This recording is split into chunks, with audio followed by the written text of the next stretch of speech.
ನಮಸ್ಕಾರ. ಎಚ್ಡಿಕೆ ಬೆನ್ನಲ್ಲೇ ಗೌಡರು ಸಿದ್ದು ವಿರುದ್ಧ ಗುಡುಗಿದ್ದೇಕೆ?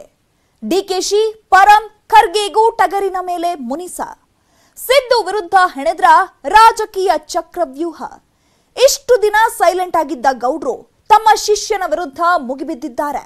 ಸಿದ್ದು ಆರೋಪಗಳಿಗೆ ಟೀಕೆಗಳಿಗೆ ಸರಿಯಾಗಿ ತಿರುಗೇಟು ಕೊಟ್ಟಿದ್ದಾರೆ.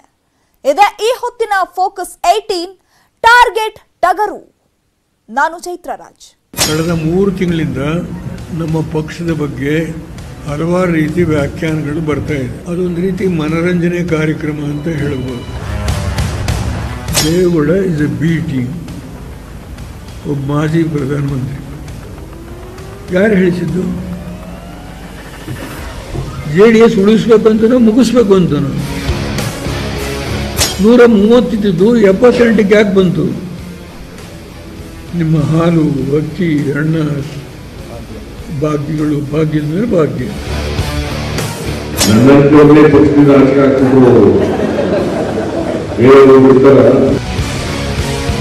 ಅವರಿಗೆ ಸಿದ್ದರಾಮಯ್ಯವ್ರಿಗೆ ಹೇಳಲಿಕ್ಕೆ ಬಯಸ್ತೇನೆ, ಪದೇ ಪದೇ ಈ ರೀತಿ ಕ್ಷುಲ್ಲಕವಾಗಿ ಮಾತಾಡಿ ನಿಮ್ಮ ಗೌರವಕ್ಕೆ ನೀವೇ ಅಪಚಾರ ತಂದ್ಕೋಬೇಡಿ. ನಾವು JDS ಜೊತೆ ಹೋದದ್ದು ನಮ್ಗೆ ಹೇಳ್ಬಿಟ್ಟು ಈ 78 ಬರುವಾಗ ನೀವು JDS ಬಿ ಟೀಮ್ ಅಂತ ಕರೆದು ನಾನು ಕಾರಣದ ಸಿಗ್ಲಿಕ್ಕೆ ಯಾರ್ದು ಕೊಡುಗೆ ಇಲ್ಲ ಅಂತಂದ್ರೆ ಅದು ನಾನು 6 ವರ್ಷ ಅಧ್ಯಕ್ಷನಾಗಿದ್ದು ವ್ಯರ್ಥನ. ಎಚ್ಡಿಕೆ ಬೆನ್ನಲ್ಲೇ ಗೌಡರು ಸಿದ್ದು ವಿರುದ್ಧ ಗುಡುಗಿದ್ದೇಕೆ? ಸ್ವತಂತ್ರವಾಗಿ ಬಂದಿರೋ ರಾಜಕೀಯದಲ್ಲಿ ನನ್ನ ಭಾಗದ ಜನ ನನ್ನ ಬೆಂಬಲ ಕೊಟ್ಟರು. ನನ್ನ ಬಗ್ಗೆ ಚರ್ಚೆ ಮಾಡಬೇಕಾದ್ರೆ ಎಚ್ಚರಿಕೆಯಿಂದ ಮಾತಾಡಿ. ನಿಮ್ಮ ಋಣದಲ್ಲಿ ನಾನಿಲ್ಲ, ನನ್ನ ಋಣದಲ್ಲಿ ನೀವಿದ್ದೀರಿ. ನೀವು ಉಪಮುಖ್ಯಮಂತ್ರಿ ಆಗಲಿಕ್ಕೆ 2004ರಲ್ಲಿ ನನ್ನ ಪಾಲಿದೆ. ನಾನು ಮುಖ್ಯಮಂತ್ರಿಯಾಗಿ ನಿಮ್ಮ ಪಾಲಿಲ್ಲ. ಆಟಕ್ಕಿಲ್ಲ, ಲೆಕ್ಕಕ್ಕಿಲ್ಲ ಅನ್ನೋ ಥರದಲ್ಲಿ ವ್ಯಾಖ್ಯಾನಗಳು ಈ ರಾಜ್ಯದ ಅನೇಕ ಜನ ಮುಖಂಡಗಳು ಮಾತನಾಡೋದು ನೋಡಿದ್ದೇನೆ. ಡಿಕೆಶಿ ಪರಂ ಖರ್ಗೆಗೂ ಟಗರಿನ ಮೇಲೆ ಮುನಿಸ. ಸಿದ್ದು ವಿರುದ್ಧ ಹೆಣದ್ರ ರಾಜಕೀಯ ಚಕ್ರವ್ಯೂಹ.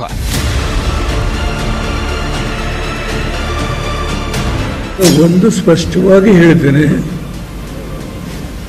ಈ ಪಕ್ಷದ ಯಾರೂ ಅಲುಗಾಡಿಸ್ಲಿಕ್ಕೆ ಆಗೋದಿಲ್ಲ. ನನ್ನ ಹೆಸರು ತೆಗೆದು ಅವರ ಸೆಕ್ಯುಲರ್ ಲೀಡರ್ಶಿಪ್ಪನ್ನು ಈ ಸಾರಿ ಪರೀಕ್ಷೆ ಮಾಡ್ತೀನಿ ಅಂತ ಹೇಳಿದ್ರಲ್ಲ. ರಾಜ್ಯದಲ್ಲಿ ಕಳೆದ ಕೆಲ ದಿನಗಳಿಂದ ಬಿಜೆಪಿ ಜೆಡಿಎಸ್ ವಿಲೀನ ವಿಚಾರ ಭಾರಿ ಸದ್ದು ಮಾಡುತ್ತಿದೆ. ಇಷ್ಟು ದಿನ ಈ ವಿಚಾರವಾಗಿ ಸಿದ್ದರಾಮಯ್ಯ ಹಾಗೂ ಕುಮಾರಸ್ವಾಮಿ ನಡುವೆ ಮಾತಿನ ಭರಾಟೆ ಜೋರಾಗಿಯೇ ನಡೆಯುತ್ತಿತ್ತು. ಇಷ್ಟು ದಿನ ಈ ವಿಚಾರವಾಗಿ ಸೈಲೆಂಟ್ ಆಗಿದ್ದ ದೊಡ್ಡಗೌಡರು ಕೊನೆಗೂ ಮೌನ ಮುರಿದಿದ್ದಾರೆ. ಶಿಷ್ಯನ ವಿರುದ್ಧವೇ ಗುಡುಗಿದ್ದಾರೆ ದೇವೇಗೌಡರು. ತಮ್ಮ ಮಾತಿನ ಮೂಲಕವೇ ಟಗರುಗೆ ಡಿಚ್ಚಿ ಕೊಟ್ಟಿದ್ದಾರೆ ದಳಪತಿ.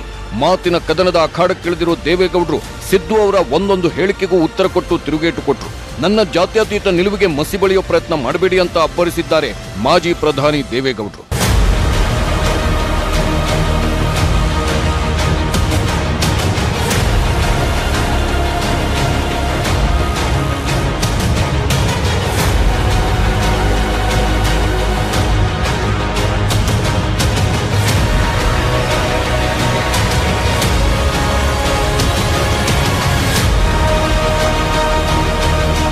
ಇಷ್ಟು ದಿನ ಹಳೆ ದೋಸ್ತಿಗಳು ಒಬ್ಬರ ವಿರುದ್ಧ ಒಬ್ಬರು ವಾಗ್ದಾಳಿ ನಡೆಸುತ್ತಿದ್ರು. ಈಗ ಎಚ್ಡಿಕೆ ಬೆನ್ನಲ್ಲೇ ಗೌಡ್ರು ಸಿದ್ದು ವಿರುದ್ಧ ಸಿಡಿದೆದ್ದಿದ್ದಾರೆ. ಕೈಕಲಿ ವಿರುದ್ಧ ಅಭೇದ್ಯ ಶತ್ರುಕೋಟೆಯೇ ನಿರ್ಮಾಣವಾಗಿದೆ. ಕೇವಲ JDS ದಿಗ್ಗಜರು ಮಾತ್ರವಲ್ಲ, ಕೈಪಾಳೆಯದ ರಣಕಲಿಗಳಾದ ಡಿಕೆಶಿ, ಪರಮೇಶ್ವರ್ ಕೂಡ ಟಗರಿನ ಮೇಲೆ ಮುನಿಸಿಕೊಂಡಿದ್ದಾರೆ. ಸಿದ್ದುವಿನ ಶತ್ರುಗಳೆಲ್ಲ ಒಂದುಗೂಡಿ ಅವರ ವಿರುದ್ಧವೇ ಚಕ್ರವ್ಯೂಹ ಹೆಣದ್ರ ಎಲ್ಲರ ಟಾರ್ಗೆಟ್ ಈಗ ಸಿದ್ದರಾಮಯ್ಯನೇ ಆಗಿದ್ದಾರೆ. ಅವರದ್ದೇ ಅಡ್ಡಾದಲ್ಲಿ ಕೆಡ್ಡ ತೋಡುವುದಕ್ಕೆ ರೆಡಿಯಾಗಿದ್ದಾರಾ ಅವರ ವಿರೋಧಿಗಳು. ಸಿದ್ದು ಒಮ್ಮೆ ಗುಡುಗಿದ್ರೆ ಸಾಕು, ಶತ್ರುಗಳೆಲ್ಲ ನಡುಕ್ತಿದ್ರು. ಆದ್ರೆ ಈಗ ಕಾಲ ಬದಲಾದಂತೆ ಕಾಣುತ್ತಿದೆ. ಸಿದ್ದರಾಮಯ್ಯಗೆ ವಕ್ರದೆಸೆ ಆರಂಭವಾಯಿತಾ? JDS ಬಿಜೆಪಿ ಮಾತ್ರವಲ್ಲ, ಕಾಂಗ್ರೆಸ್ನ ಹಿಟ್ ಲಿಸ್ಟ್ ನಲ್ಲೂ ಕೂಡ ಸಿದ್ದರಾಮಯ್ಯ ಇದ್ದಾರಾ ಅನ್ನೋ ಪ್ರಶ್ನೆ ಮೂಡುತ್ತಿದೆ. ಯಾವಾಗ ಸಿದ್ದರಾಮಯ್ಯ JDS ಅನ್ನ ಬಿಜೆಪಿಯ ಬಿ ಟೀಮ್ ಅಂತ ಒಂದು ಬಾಂಬ್ ಸಿಡಿಸಿದ್ರೋ ನೋಡಿ, ಆಗಲೇ ದಳಪತಿ JDS ನಾಯಕ ಕುಮಾರಸ್ವಾಮಿ ತಮ್ಮ ಹಳೆ ಕುಚಿಕು ವಿರುದ್ಧ ಸಿಡಿದಿದ್ರು. ಕುಮಾರಸ್ವಾಮಿ ಸಿದ್ದು ವಿರುದ್ಧ ಉಗ್ರಕೋಪ ಬೀರಿದ ಬೆನ್ನಲ್ಲೇ ದೇವೇಗೌಡರು ಕೂಡ ಸಿದ್ದುಗೆ ಮಾತಿನ ಮೂಲಕವೇ ಚಾಟಿ ಏಟು ನೀಡಿದ್ರು. JDS ಅನ್ನ ಬಿಜೆಪಿಯ ಬಿ ಟೀಮ್ ಎಂದು ಕುಟುಕಿದ ಸಿದ್ದರಾಮಯ್ಯ ಹೊಂದಾಣಿಕೆ ಈಗಾಗಲೇ ಮಾಡ್ಕೊಂಡು ಆಗಿರೆ. ಅವರು ಹೊಂದಾಣಿಕೆ ಮಾಡ್ಕೊಂಡಾಯ್ತು ಆಗಲೇ. ರೈತರ ವಿರುದ್ಧವಾದಂಥ ಕಾಯ್ದೆಗಳು ಅದಕ್ಕೆ ಪಾಸ್ ಆಗಲಿಕ್ಕೆ ಬೆಂಬಲ ಕೊಟ್ಟಿದ್ದಾರೆ. ಮೇಲ್ಮನೆಯಲ್ಲಿ ಸಭಾಪತಿಗಳು ತೆಗಿಲಿಕ್ಕೆ ಬೆಂಬಲ ಕೊಟ್ಟಿದ್ದಾರೆ. ಮತ್ತು ಹೊಸ ಚೇರ್ಮನ್ ಮಾಡಬೇಕು ಅನ್ನೋದ್ರಲ್ಲೂ ಕೂಡ ಕೊಡ್ತಾರೆ. ಅವರೀಗಾಗಲೇ ನಾನು ಅದಕ್ಕೆ ಅವ್ರನ್ನ ಬಿ ಟೀಮ್ ಅಂತ ಕರೆದಿದ್ದೆ. ಹಳೆ ಕುಚಿಕು ವಿರುದ್ಧ ಸಿಡಿದೆದ್ದ ಕುಮಾರಣ್ಣ ಅವರಿಗೆ ಸಿದ್ದರಾಮಯ್ಯವ್ರಿಗೆ ಹೇಳಲಿಕ್ಕೆ ಬಯಸ್ತೇನೆ, ಪದೇ ಪದೇ ಈ ರೀತಿ ಕ್ಷುಲ್ಲಕವಾಗಿ ಮಾತಾಡಿ ನಿಮ್ಮ ಗೌರವಕ್ಕೆ ನೀವೇ ಅಪಚಾರ ತಂದ್ಕೋಬೇಡಿ. ನನ್ನ ಪಕ್ಷದ ಬಗ್ಗೆ ಚರ್ಚೆ ಮಾಡೋದು ಬೇಡ. ಎಲ್ಲೆಲ್ಲಿದ್ರಿ ನೀವು ಉಪಮುಖ್ಯಮಂತ್ರಿ ಆಗಲಿಕ್ಕೆ 2004ರಲ್ಲಿ ನನ್ನ ಪಾಲಿದೆ, ನಾನು ಮುಖ್ಯಮಂತ್ರಿಯಾಗಿ ನಿಮ್ಮ ಪಾಲಿಲ್ಲ. ಈ ಸಿದ್ದರಾಮಯ್ಯವ್ರಿಗೆ ಹೇಳಲಿಕ್ಕೆ ಬಯಸ್ತೇನೆ, 2004ರಲ್ಲಿ 58 ಸ್ಥಾನ ತರಬೇಕಾದ್ರೆ ಕುಮಾರಸ್ವಾಮಿ ಪಾಲಿದೆ. ಎಷ್ಟು ಕ್ಷೇತ್ರದಲ್ಲಿ ಅವತ್ತು ಚುನಾವಣೆ ಗೆಲ್ಲಬೇಕಾದ್ರೆ ನನ್ನ ಕಾಂಟ್ರಿಬ್ಯೂಷನ್ ಏನಿದೆ ಇಲ್ಲಿವರೆಗೆ ನಾನು ದುರಾಂಕಾರದಲ್ಲಿ ಹೇಳಿಲ್ಲ. ಭಾಗ್ಯ ಕೈಬಿಟ್ಟಿದ್ಯಾಕೆ ಎಂದು ಶಿಷ್ಯನಿಗೆ ಪ್ರಶ್ನಿಸಿದ ಗುರು. ಕಳೆದ 3 ತಿಂಗಳಿಂದ ನಮ್ಮ ಪಕ್ಷದ ಬಗ್ಗೆ ಹಲವಾರು ರೀತಿ ವ್ಯಾಖ್ಯಾನಗಳು ಬರ್ತಾ ಇದೆ. ಅದೊಂದು ರೀತಿ ಮನರಂಜನೆ ಕಾರ್ಯಕ್ರಮ ಅಂತ ಹೇಳಬಹುದು. Deve Gowda is A B team, ಒಬ್ಬ ಮಾಜಿ ಪ್ರಧಾನಮಂತ್ರಿ. ಯಾರು ಹೇಳಿಸಿದ್ದು? JDS ಉಳಿಸ್ಬೇಕು ಅಂತನೋ ಮುಗಿಸ್ಬೇಕು ಅಂತನೋ? 130 ಇದ್ದು 78ಕ್ಕೆ ಯಾಕೆ ಬಂತು? ನಿಮ್ಮ ಹಾಲು, ಅಕ್ಕಿ, ಹಣ್ಣ, ಭಾಗ್ಯಗಳು, ಭಾಗ್ಯದ ಮೇಲೆ ಭಾಗ್ಯ. ತಮ್ಮ ಜಾತ್ಯತೀತ ನಿಲುವಿನ ಬಗ್ಗೆ ಪ್ರಶ್ನೆ ಹುಟ್ಟುವಂತೆ ಮಾಡಲಾಯಿತು. ಜೆಡಿಎಸ್ ಅನ್ನ ಬಿಜೆಪಿಯ ಬಿ ಟೀಮ್ ಅಂತ ಹೇಳಿಸಿದ್ದು ಯಾರು? ಖರ್ಗೆ ಸಿಎಂ ಆಗೋದನ್ನ ತಡೆದಿದ್ದು ಯಾರು? ಕುಮಾರಸ್ವಾಮಿಯನ್ನ ಸಿಎಂ ಮಾಡಿ ಅಂತ ನಮ್ಮ ಮನೆ ಬಾಗಿಲಿಗೆ ಬಂದವರು ಯಾರು ಅಂತ ಪುಂಖಾನುಪುಂಖ ಪ್ರಶ್ನೆಗಳ ಸುರಿಮಳೆಗೈದ್ರು ದೇವೇಗೌಡರು. ಈಗ ಸಿದ್ದರಾಮಯ್ಯ ಸುತ್ತ 7 ಸುತ್ತಿನ ಕೋಟೆಯೇ ನಿರ್ಮಾಣವಾಗಿದೆ. ಸಿದ್ದರಾಮಯ್ಯ ಅವರ ಮಾತುಗಳೇ ಅವರಿಗೆ ಮುಳುವಾಗ್ತಿದೆಯಾ? ಈ ಹಿಂದೆ ರೋಷನ್ ಬೇಗ್ ಅವರು ಸಿದ್ದರಾಮಯ್ಯ ಒಂದು ರೀತಿ ದುರಹಂಕಾರಿ ರೀತಿ ಇದ್ದ ಹಾಗೆ ಅಂತ ಹೇಳಿದ್ರು. ಬರೀ ಜೆಡಿಎಸ್ ಪಕ್ಷವನ್ನೇ ಟಾರ್ಗೆಟ್ ಮಾಡಿ ಮಾತಾಡ್ತಿದ್ದ ಸಿದ್ದರಾಮಯ್ಯರಿಗೆ ಕುಮಾರಸ್ವಾಮಿ ಹಾಗೂ ದೇವೇಗೌಡರು ತಮ್ಮ ಮಾತಿನ ಮೂಲಕವೇ ತಿವಿದಿದ್ದಾರೆ. ಒಮ್ಮೆ ಗುರು ದೇವೇಗೌಡರು ತಮ್ಮ ಶಿಷ್ಯನ ವಿರುದ್ಧ ಯಾವ ರೀತಿ ವಾಗ್ದಾಳಿ ನಡೆಸಿದ್ರು ಅನ್ನೋದನ್ನ ಒಮ್ಮೆ ನೋಡೋಣ. ಈ ಪಕ್ಷವನ್ನ ಯಾರು ಅಲುಗಾಡಿಸಲು ಆಗಲ್ಲ ಎಂದು ಕಿಡಿಕಾರಿದ ಗೌಡ್ರು. ಒಂದು ಸ್ಪಷ್ಟವಾಗಿ ಹೇಳ್ತೇನೆ, ಈ ಪಕ್ಷನ ಯಾರೂ ಅಲುಗಾಡಿಸ್ಲಿಕ್ಕೆ ಆಗೋದಿಲ್ಲ. ಕುಮಾರಸ್ವಾಮಿಯನ್ನು ಸಿಎಂ ಮಾಡಿ ಅಂತ ಯಾರ ಬಾಗಿಲಿಗೂ ಹೋಗಿಲ್ಲ. ನನ್ನ ಮಗ ಕುಮಾರಸ್ವಾಮಿಯನ್ನು ಮುಖ್ಯಮಂತ್ರಿ ಮಾಡುವಂತ ಯಾರ ಮನೆ ಬಾಗಿಲಿಗೆ ಹೋಗಿದ್ದಿಲ್ಲ. ಕಾಂಗ್ರೆಸ್ ಬಗ್ಗೆ ವಾಗ್ದಾಳಿ ನಡೆಸಿದ ದೇವೇಗೌಡರು, ಕಾಂಗ್ರೆಸ್ ಏನು ಅಂತ ನನಗೆ ಚೆನ್ನಾಗಿ ಗೊತ್ತು. ನನ್ನ ಮಗ ಕುಮಾರಸ್ವಾಮಿಯನ್ನ ಸಿಎಂ ಮಾಡಿ ಅಂತ ಯಾರ ಮನೆ ಬಾಗಿಲಿಗೂ ಹೋಗಿಲ್ಲ ಅಂತ ಕೆಂಡಕಾರಿದ್ರು. ನಾನು ಕಾಂಗ್ರೆಸ್ ಬಗ್ಗೆ ಮಾತಾಡೋದಿಲ್ಲ, ತುಂಬಾ ಮಾತಾಡ್ತೀನಿ. I know what Congress. ಈ ದೇಶದಲ್ಲಿ ಕಾಂಗ್ರೆಸ್ ಮುಕ್ತ ಭಾರತ ಮಾಡ್ತೀನಿ ಅಂತ ಹೇಳಿದ್ರು ಮೋದಿ. ನನ್ನ ಮಗ ಕುಮಾರಸ್ವಾಮಿಯನ್ನು ಮುಖ್ಯಮಂತ್ರಿ ಮಾಡುವಂತ ಯಾರ ಮನೆ ಬಾಗಿಲಿಗೆ ಹೋಗಿದ್ದಿಲ್ಲ. ಮುಖ್ಯಮಂತ್ರಿ ಆದ ದೊಡ್ಡ ಹಿಂದೂ ಆಗಿದ್ದಾರೆ, ಅವರು ಈಗಲೂ ಆಗಿದ್ದಾರೆ. ಸಿದ್ದರಾಮಯ್ಯ ವಿರುದ್ಧ ಗೌಡ್ರ ಪರೋಕ್ಷ ವಾಗ್ದಾಳಿ. ನನ್ನ ಹೆಸರು ತೆಗೆದು ಅವರ ಸೆಕ್ಯುಲರ್ ಲೀಡರ್ಶಿಪ್ ಅನ್ನು ಈ ಸಾರಿ ಪರೀಕ್ಷೆ ಮಾಡ್ತೀನಿ ಅಂತ ಹೇಳಿದ್ರಲ್ಲ. ಮಾಜಿ ಮುಖ್ಯಮಂತ್ರಿ ಒಬ್ಬರು ನನ್ನ ಹೆಸರು ತೆಗೆದ್ರು, ನನ್ನ ಜಾತ್ಯತೀತತೆಯ ಲೀಡರ್ಶಿಪ್ ಪರೀಕ್ಷೆ ಮಾಡ್ತಾರಂತೆ ಅಂತ ತಮ್ಮ ಶಿಷ್ಯನಿಗೆ ಪರೋಕ್ಷವಾಗಿ ಗುದ್ದು ಕೊಟ್ಟರು ಗುರು. ನಮ್ಮ ರಾಜ್ಯದ ಮಾಜಿ ಮುಖ್ಯಮಂತ್ರಿಗಳು, ಹಿರಿಯರು ಕಾಂಗ್ರೆಸ್ ಮುಖಂಡರು, ಸಭಾಪತಿಯವರು ರಾಜೀನಾಮೆ ಕೊಡೋ ಸಂಬಂಧದಲ್ಲಿ ನನ್ನ ಹೆಸರು ತೆಗೆದು ಅವರ ಸೆಕ್ಯುಲರ್ ಲೀಡರ್ಶಿಪ್ ಅನ್ನು ಈ ಸಾರಿ ಪರೀಕ್ಷೆ ಮಾಡ್ತೀನಿ ಅಂತ ಹೇಳಿದ್ರಲ್ಲ. ಈ ಸಾರಿ ನನ್ನ ಸೆಕ್ಯುಲರ್ ಲೀಡರ್ಶಿಪ್ ಅನ್ನು ಪರೀಕ್ಷೆ ಮಾಡಬೇಕಂತ. ಖರ್ಗೆ ಸಿಎಂ ಆಗೋದನ್ನ ತಡೆದಿದ್ದು ಯಾರು ಎಂದು ಪ್ರಶ್ನಿಸಿದ ಗೌಡ್ರು. ಮೈತ್ರಿ ಸರ್ಕಾರದ ರಚನೆ ವೇಳೆ ಕಾಂಗ್ರೆಸ್ನ ಹಿರಿಯ ನಾಯಕ ಮಲ್ಲಿಕಾರ್ಜುನ್ ಖರ್ಗೆ ಹೈಕಮಾಂಡ್ ಒಪ್ಪೋದಾದ್ರೆ ನಾನು ಸಿಎಂ ಆಗಲು ಸಿದ್ಧ ಎಂದಿದ್ರು. ಅದನ್ನ ತಡೆದವರು ಯಾರು ಅಂತ ಗೌಡ್ರು ಸಿದ್ದು ವಿರುದ್ಧ ಕುಟುಕಿದ್ರು. ಖರ್ಗೆ ಹೋದ ಸಾರಲ್ಲೇ ಮಾಡಬೇಕಾಯ್ತು, ಮಾಡಿ ಮಾತಾಡೋದಕ್ಕೆ ಕನಿಷ್ಠ ಪ್ರಮಾಣದ ವಾಸ್ತವ್ಯ ಸಂಗತಿ ಹೇಳಿ ಸೌಜನ್ಯತೆ ಬಿಡುವೆ. ಅವ್ರು ಒಪ್ಕೊಂಡ್ರು. ಹೈಕಮಾಂಡ್ ಹೇಳಿದ್ರೆ ನಾನು ಆಗ್ತೀನಿ. ನಾನು ಸೋನಿಯಾ ಗಾಂಧಿ, ರಾಹುಲ್ ಗಾಂಧಿಯವರು ನಾನೇ ಮಾತಾಡ್ತೀನಿ ಅಂತ ಕೈ ಹಿಡ್ಕೊಂಡು ಮಾತನಾಡುವಾಗ ಕಿಂಚಿತ್ತಾದರೂ ವಾಸ್ತವವಾಗಿರ್ತಕ್ಕಂಥ ನಡೆದ ಘಟನೆ ಬಗ್ಗೆ ಮಾತಾಡು. ಗುರುವಿಗೆ ಶಿಷ್ಯನ ಗುದ್ದು. ಖರ್ಗೆ ಹೆಸರನ್ನು ತಿರಸ್ಕರಿಸಿದ್ದು ನಾನಲ್ಲ ಅಂದ್ರು ಟಗರು. ಕುಮಾರಸ್ವಾಮಿ ವಿರುದ್ಧ ಮಾತಿನ ಭರಾಟೆ ನಡೆಸಿದ್ದ ಸಿದ್ದರಾಮಯ್ಯ ತಮ್ಮ ಗುರು ದೇವೇಗೌಡರ ವಿರುದ್ಧವೂ ಮಾತಿನ ಭರಾಟೆ ಮುಂದುವರೆಸಿದ್ರು. ಯಾವಾಗ ದೇವೇಗೌಡರು ಖರ್ಗೆ ಸಿಎಂ ಆಗೋದನ್ನ ತಡೆದಿದ್ದು ಯಾರು ಅಂತ ಪ್ರಶ್ನಿಸಿದ್ರು, ಈ ಕಡೆ ಗೌಡ್ರ ಹೇಳಿಕೆಗೆ ಗರಂ ಆದ ಶಿಷ್ಯ ಸಿದ್ದರಾಮಯ್ಯ ಸಿಎಂ ಸ್ಥಾನಕ್ಕೆ ಖರ್ಗೆ ಹೆಸರನ್ನ ತಿರಸ್ಕರಿಸಿದ್ದು ಯಾರು ಅಂತ ಹೇಳಲಿ ಅಂತ ಅವರಿಗೆ ಮರುಪ್ರಶ್ನೆ ಹಾಕಿದ್ರು. ಅದು ಯಾರು ಅಂತ ಗೊತ್ತಿಲ್ಲ, ಅವ್ರ ಹೆಸರು ಹೇಳಿ. ನಾನಂತೂ ಅಲ್ಲ. ಅವ್ರು ಯಾರು ಇದ್ರೆ ಹೆಸರಿದ್ರೆ ಹೇಳಿ ಪಾಪ, ನಂಗೆ ಗೊತ್ತಿಲ್ಲ. ಜೆಡಿಎಸ್ ಪಕ್ಷ ಕಟ್ಟಿದ್ದು ಸಿದ್ದು ಅಲ್ಲ ಅಂದ್ರು ಗೌಡ್ರು. ಗೌಡ್ರ ಮಾತಿಗೆ ತಿರುಗೇಟು ಕೊಟ್ಟ ಸಿದ್ದು. ಜೆಡಿಎಸ್ ಪಕ್ಷವನ್ನ ಸಿದ್ದರಾಮಯ್ಯ ಕಟ್ಟಿಲ್ಲ, ಪಕ್ಷ ಕಟ್ಟಿ ಬೆಳೆಸಿದ್ದು ನಾನು ಅಂತ ದೇವೇಗೌಡರು ಹೇಳಿದ್ರು. ಪ್ರಧಾನಮಂತ್ರಿ ಆಗಿರೋನು ಆ ಪಕ್ಷನ ಇನ್ನೊಬ್ಬರ ಜೊತೆ ಮನೆ ಬಳಿ ತಗೊಂಡು ಹೋಗ್ತಾರೆ ಅಂದ್ರೆ ಕಾಮನ್ ಸೆನ್ಸ್. ಗೌಡ್ರ ಮಾತಿಗೆ ತಿರುಗೇಟು ಕೊಟ್ಟ ಸಿದ್ದರಾಮಯ್ಯ 1999ರಲ್ಲಿ ಜೆಡಿಎಸ್ ಅಧ್ಯಕ್ಷರಾಗಿದ್ದು ಯಾರು? ನಾನು ಆ ಸಂದರ್ಭದಲ್ಲಿ ಪಕ್ಷ ಕಟ್ಟಿಲ್ವಾ ಅಂತ ಪ್ರಶ್ನಿಸಿದ್ರು. 6 ವರ್ಷಗಳ ಕಾಲ ನಾನು ಸ್ಟೇಟ್ ಪ್ರೆಸಿಡೆಂಟ್ ಆಗಿದ್ದು, ಅವರು ನ್ಯಾಷನಲ್ ಪ್ರೆಸಿಡೆಂಟ್ ಅಂತ ಇದ್ರು. ಸ್ಟೇಟ್ನಲ್ಲಿ ಪ್ರೆಸಿಡೆಂಟ್ ನಾನು 6 ವರ್ಷಗಳ ಕಾಲ. ಪಕ್ಷ ಕಟ್ಟಲಿಕ್ಕೆ ಯಾರ್ದು ಕೊಡುಗೆ ಇಲ್ಲ ಅಂತಂದ್ರೆ ಅದು ನಾನು 6 ವರ್ಷ ಅಧ್ಯಕ್ಷನಾಗಿದ್ದು ವ್ಯರ್ಥನ?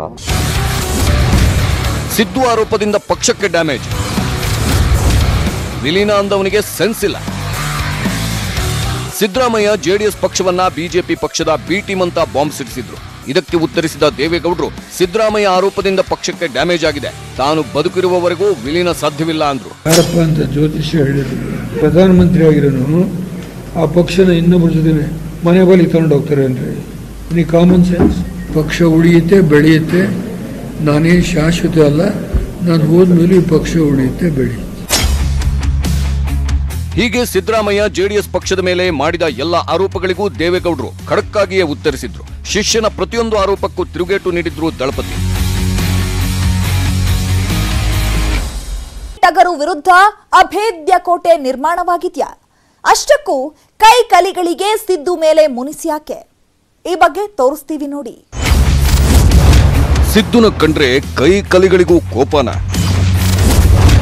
ಸಿದ್ದು ವಿರುದ್ಧ ಬಂಡೆಗೆ ಇದೆಯಾ ಅಸಮಾಧಾನ? ಡಿಕೆಶಿ ಕಾಂಗ್ರೆಸ್ನ ಟ್ರಬಲ್ ಶೂಟರ್ ಅಂತಾನೆ ಫೇಮಸ್. ಕಾಂಗ್ರೆಸ್ನ ಕಟ್ಟಾಳು ಅಂದ್ರೆ ಅದು ಕನಕಪುರದ ಬಂಡೆ. ಕಾಂಗ್ರೆಸ್ಗೆ ಏನೇ ಆಪತ್ತು ಬರಲಿ ಆಗ ಸಾರಥಿಯಂತೆ ಪಕ್ಷವನ್ನ ಮುನ್ನಡೆಸೋರೇ ಶಿವಕುಮಾರ್. ವಿಪರ್ಯಾಸ ಅಂದ್ರೆ ಡಿಕೆಶಿಗೆ ಮಾತ್ರ ಟ್ರಬಲ್ಗಳೇ ತಪ್ಪಿಲ್ಲ.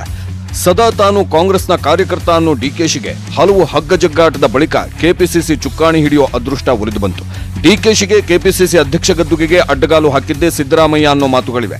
ಆಗ ಸ್ವತಃ ಡಿಕೆಶಿಯೇ ಸಿದ್ದರಾಮಯ್ಯ ಅವರ ಮನೆಗೆ ಹೋಗಿ ಕೋರಿಕೊಂಡಿದ್ರಂತೆ, ನಿಮ್ಮ ಸಹಕಾರ ಬೇಕೇ ಬೇಕು ಅಂತ. ಡಿಕೆಶಿಗೆ ಅಂಕುಶ ಹಾಕಬೇಕು ಅಂತಾನೆ ಅಲ್ಲಿಯೂ ಒಂದು ಕೊಕ್ಕೆ ಹಾಕಿದ್ರು ಸಿದ್ದು. ಪಕ್ಷ ಸಂಪೂರ್ಣ ಡಿಕೆಶಿ ಹಿಡಿತಕ್ಕೆ ಹೋಗಬಾರದು, ತಮ್ಮ ಹಿಡಿತದಲ್ಲೂ ಇರಬೇಕು ಅಂತ ತಮ್ಮ ಬಣದವರನ್ನೇ ಕಾರ್ಯಾಧ್ಯಕ್ಷರನ್ನಾಗಿ ಮಾಡಬೇಕು ಅನ್ನೋ ಕಂಡೀಷನ್ ವಿಧಿಸಿದ್ರು. ಹಾಗೆ ಹಿಂದೆ ಸಿದ್ದರಾಮಯ್ಯ ಸಿಎಂ ಆಗಿದ್ದಾಗಲೂ ಡಿಕೆಶಿಗೆ ತತ್ಕ್ಷಣವೇ ಮಂತ್ರಿ ಭಾಗ್ಯವೂ ಒಲಿದಿರಲಿಲ್ಲ.